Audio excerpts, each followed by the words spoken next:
American girls and American guys, we'll always stand up and salute. We'll always recognize when we see old glory flying.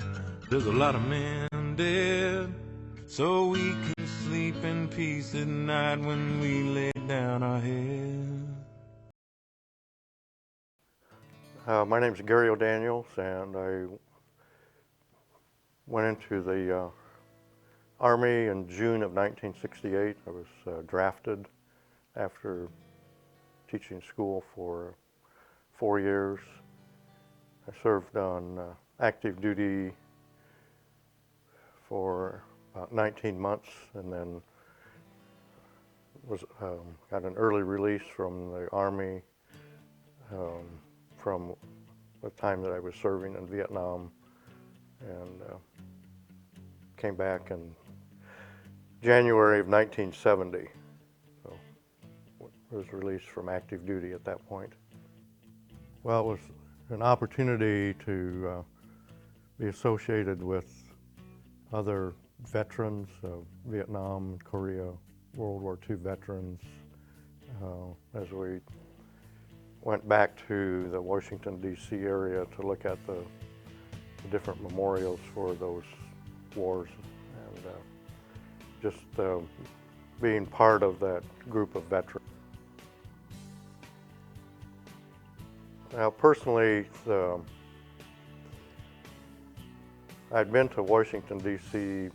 on previous occasions to see the monuments, but for me, the most meaningful part was as we got off of the plane and came into the airport. There were probably, I would guess, 200 to 300 people that lined from where we came off of the plane into the airport. It was just a human corridor of people clapping and giving you hugs, and there were all kinds of, there were veterans, there were Boy Scout troops, there were Girl Scouts, there were youth soccer, just all kinds of volunteers, and we just, as we came out of the into the airport to where we were getting onto the buses, people were just clapping and cheering and giving you hugs, like I said, and it was just, to me, that was the most meaningful part of the whole experience, because when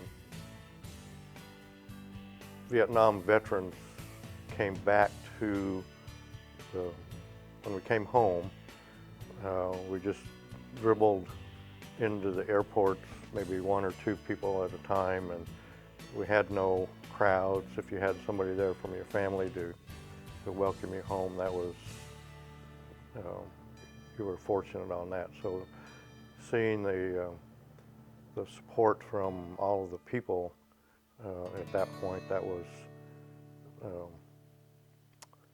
was most meaningful to me. It brought tears to my eyes. So now I still get a little emotional when I just think about that aspect of it. So, being with on the flight that I was on, we had several veterans from Union County, and most of those I had never met before. So that was memorable, and being with those guys we had some World War II veterans and Korea, Vietnam veterans on that flight. So making a friendship with those gentlemen was meaningful.